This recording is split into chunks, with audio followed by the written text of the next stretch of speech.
Hello and welcome to Excellent Watch. My name is Tim Sturdivant. I'm making a two-part video here today. The first part is I want to apologize. I misspoke on my last video when I compared the SKX to the Vostok Amphibia. I made a faux pas and said that this was a bidirectional bezel. It's actually a unidirectional bezel. It only moves one way. Trying to get my camera to focus there. So I did misspeak. I do apologize. This is a unidirectional bezel. Moves in one direction as a dive watch should. And again, I do apologize.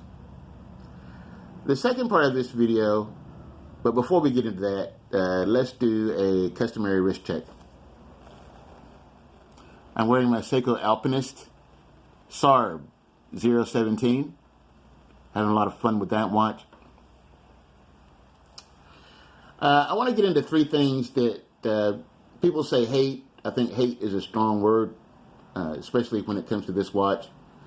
Three things I'm not crazy about. I'll put it that way. The first thing is the pip on the counterbalance of the second hand. I just don't understand why it's on the counterbalance when on my Alpinist it's out forward on the second hand. That just kind of bugs me a little bit, but not so much that I just fell out of love with SKX. I love my SKX. The second thing is the movement, the 7S26 movement. Now, I do understand that it's the workhorse movement. I do understand that it's a robust movement. I understand it's a tank that's going 10, 15 years or better without a service. The thing that bothers me about it is it's not windable. The not hackable part doesn't bother me. It's the not windable part.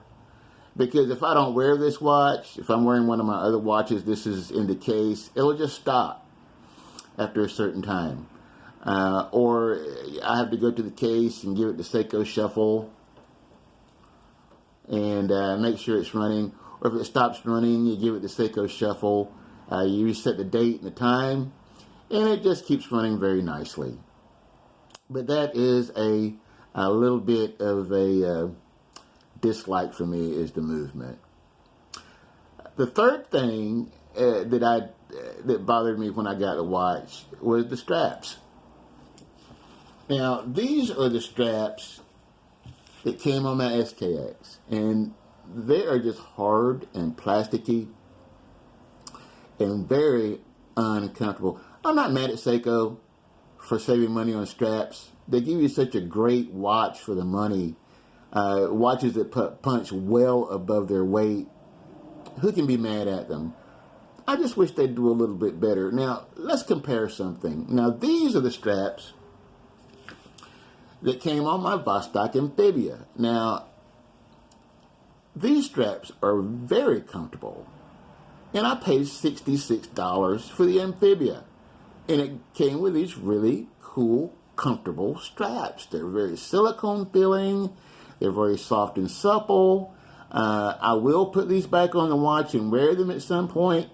When I go to the pool, if I go to a water park, something like that, I will put these back on and wear them because they are very comfortable and they are very, very cool.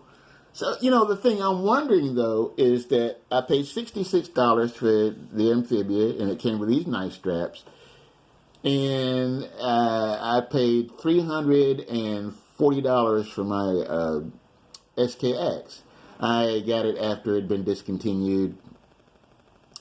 But I'm just wondering, why can't Seiko do the same thing as like Amphibia and give you a nice strap, which they do for a $66 watch, where you pay $340 for a watch and you get these uncomfortable straps? I don't get it. Anyway, let's move forward. There's been some complaint about misaligned chapter rings. This is my first Seiko SKX, so it has not happened to me. I feel like this chapter ring is very well aligned. This is the J version. And from what I've seen, most misaligned chapter ring issues come on the K version. The J version here is made for the Japanese domestic market. The Japanese domestic market always says the best stuff for that market. And I believe there's more quality control here than on the K version.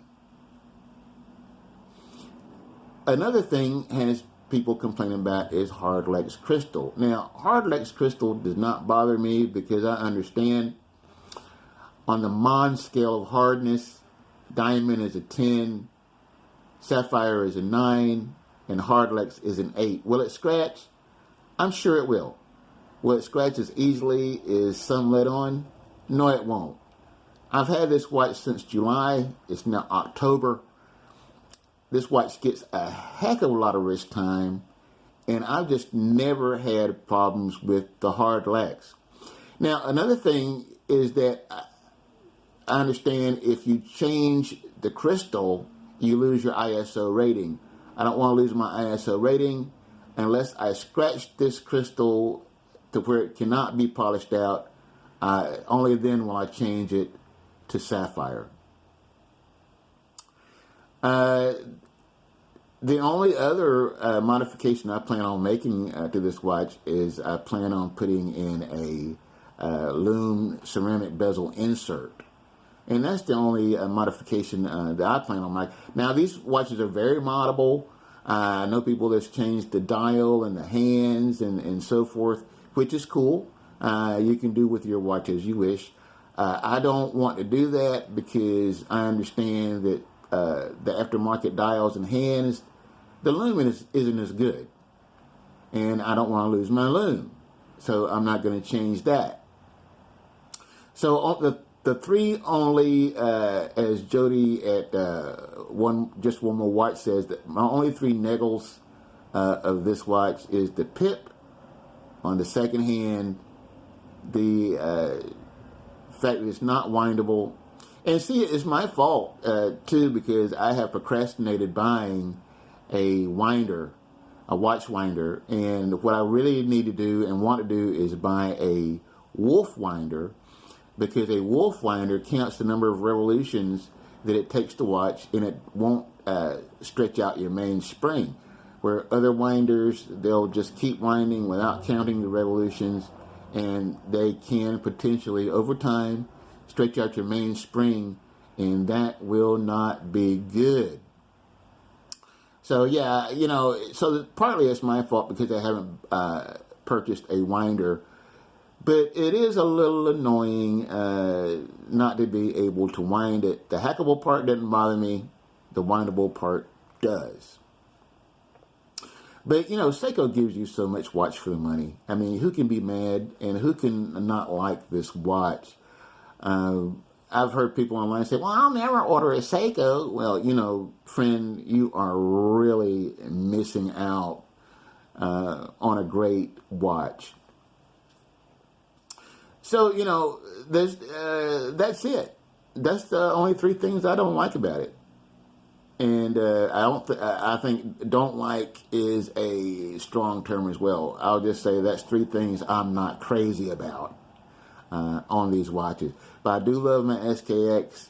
I feel very fortunate to own this watch. And I do enjoy wearing it. I enjoy the cachet of this watch. I enjoy the fact that this watch is an icon in the watch community. And I just really enjoy the hobby. One of the best hobbies ever, with some of the best people ever enjoying the hobby of collecting and owning watches. That's been our video for today. If you like, please comment, like, and subscribe. And your help would be greatly appreciated. Thank you, and see you in the next one.